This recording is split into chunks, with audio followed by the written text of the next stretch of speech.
Britain's most prolific child killer, Lucy Letby, a nurse trusted with the lives of newborn babies, today found guilty of 7 murders and the attempted murder of 6 more innocent children.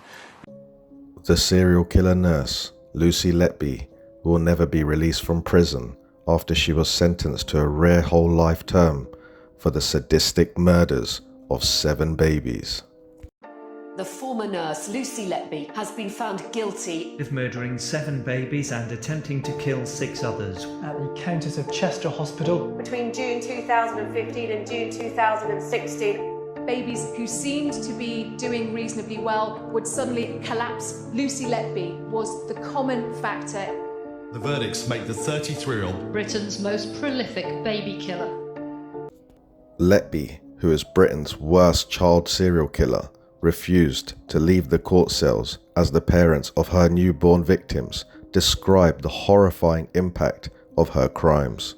As reported in The Guardian, one bereaved mother called Letby's absence one final act of wickedness from a coward.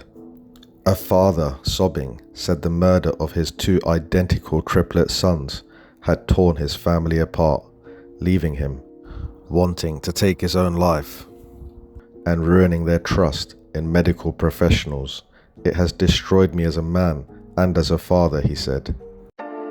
Now, the trial of the NHS nurse Lucy Letby is continuing at Manchester Crown Court. She wept as she told the court that she was devastated at being accused of murdering 7 young babies and the attempted murder of 10 others.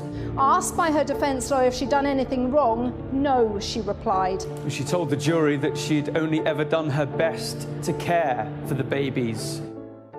Letby, 33 years old, became only the 3rd woman alive to be handed a whole life term sentence for murdering 7 babies and trying to kill another 6. Now, something that doesn't get talked about often is the babies that actually survived. The most severely disabled victim is a baby that was named as Baby G, who suffers from quadriplegic cerebral palsy after Letby injected her with excessive amounts of milk on the 100th day of her life. The child's parents, in a victim impact statement read to the court, said she won't get to experience the things that other children will. She will never have a sleepover with her best friends, a boyfriend, a first kiss, or get married. She will always be in her chair and depend on others. Another baby, named as Baby F, has been diagnosed with learning disabilities, which his mother told the court was due to being poisoned with insulin. Another victim, named as Baby M, one of the 2 twin boys attacked by Letby, who came close to death after the nurse injected air into his bloodstream. He suffered brain damage as a result, and his father said he is now a changed person and suffers sleepless nights, depression, and flashbacks. And then there was a baby named as Baby N, whom Letby tried to kill in June 2016 by thrusting a tube down his throat.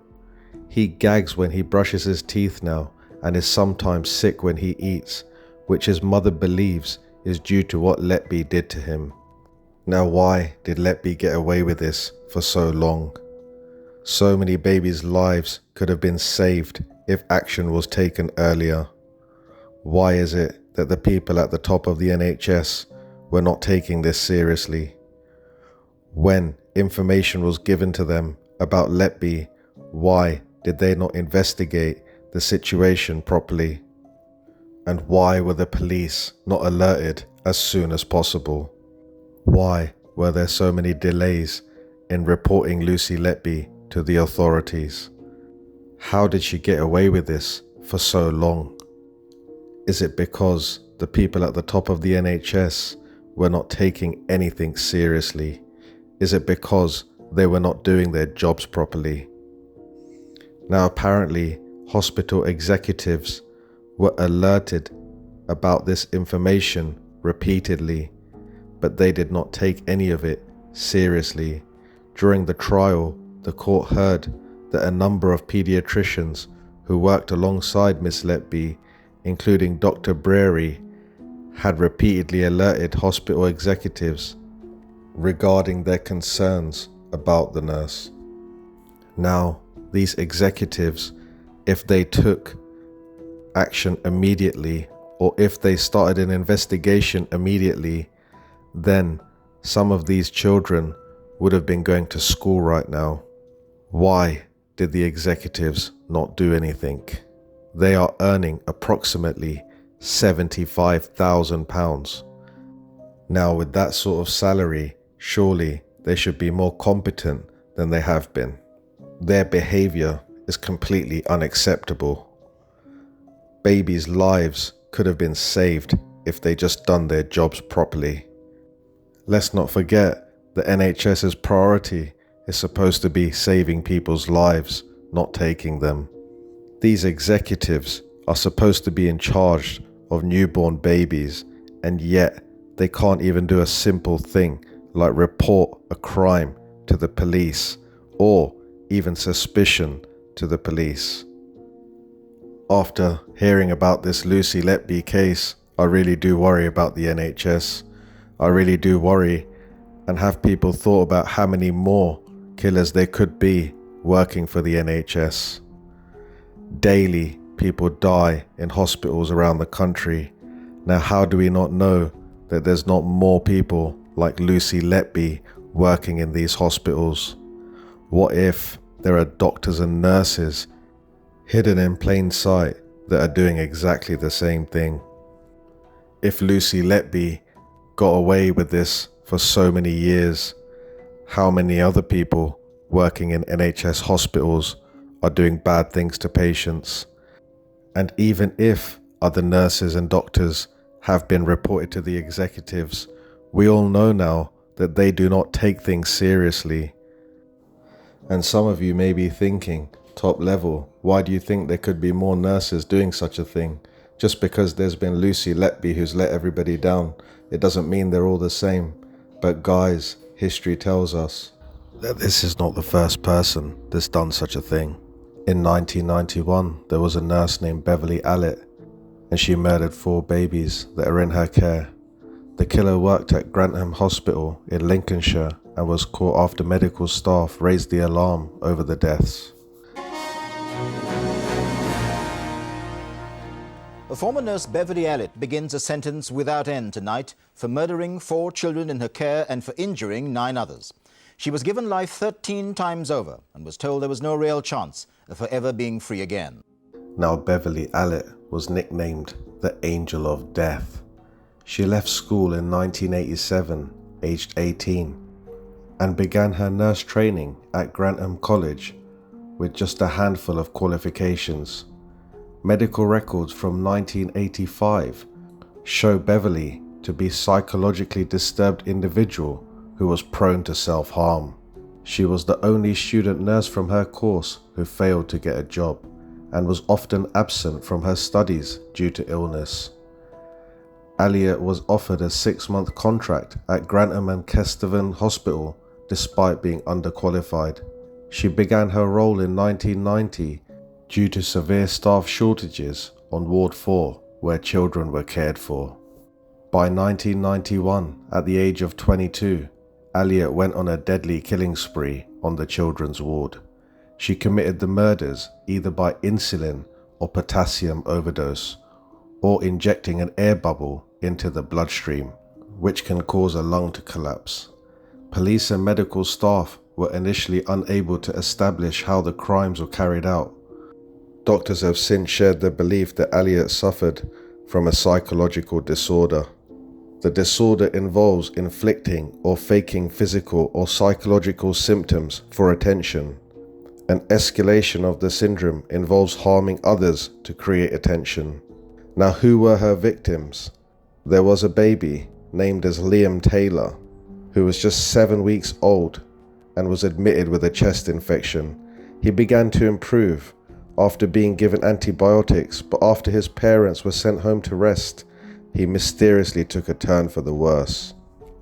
Her next victim was a male named Timothy Hardwick, 11, and he had cerebral palsy and was admitted to the ward after suffering an epileptic seizure.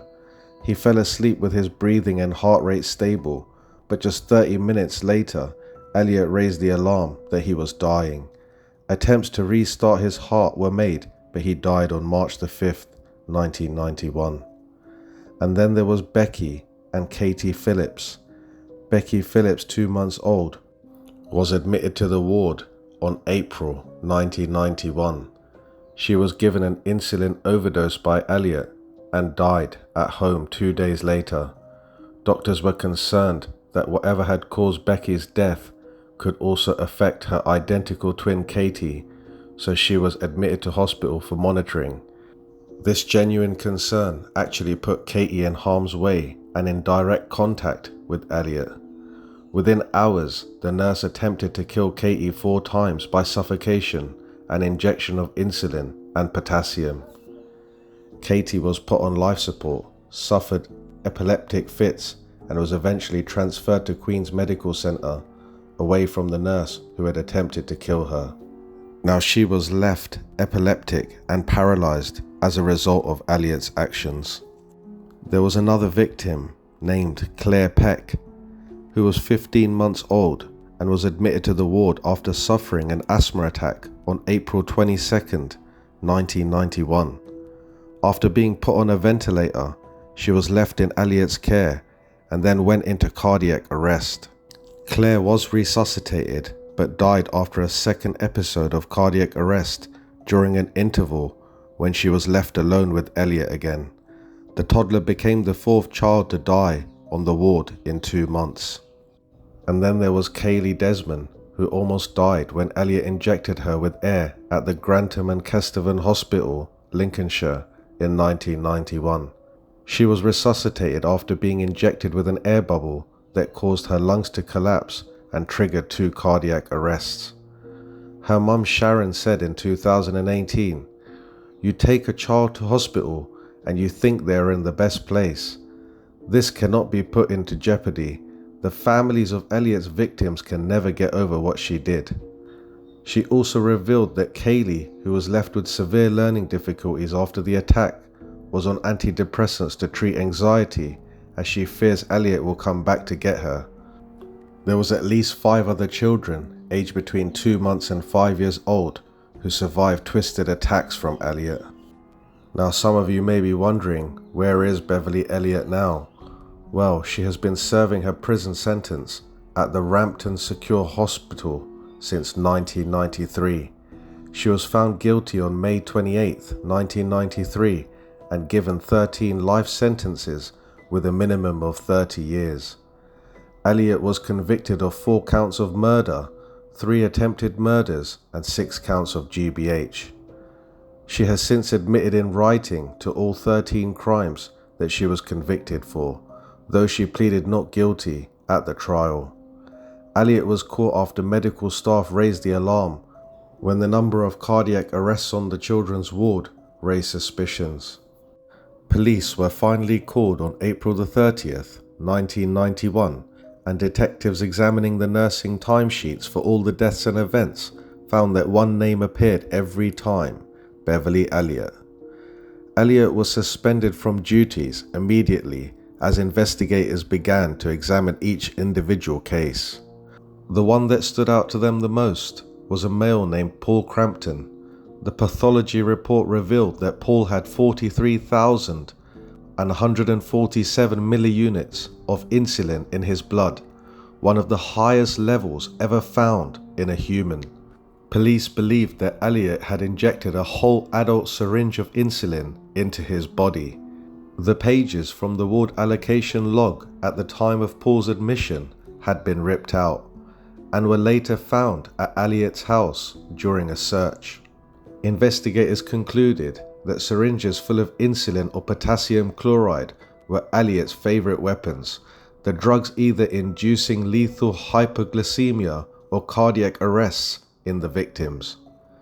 A 2019 documentary revealed how Allitt laughed when charged with the 4 murders. As reported in the papers, in 2021, Allitt became eligible for parole, but as of August 2023, she remains locked up. Kaylee, who survived an attack by Allitt, has revealed her fears that Allitt could get her if she was ever released.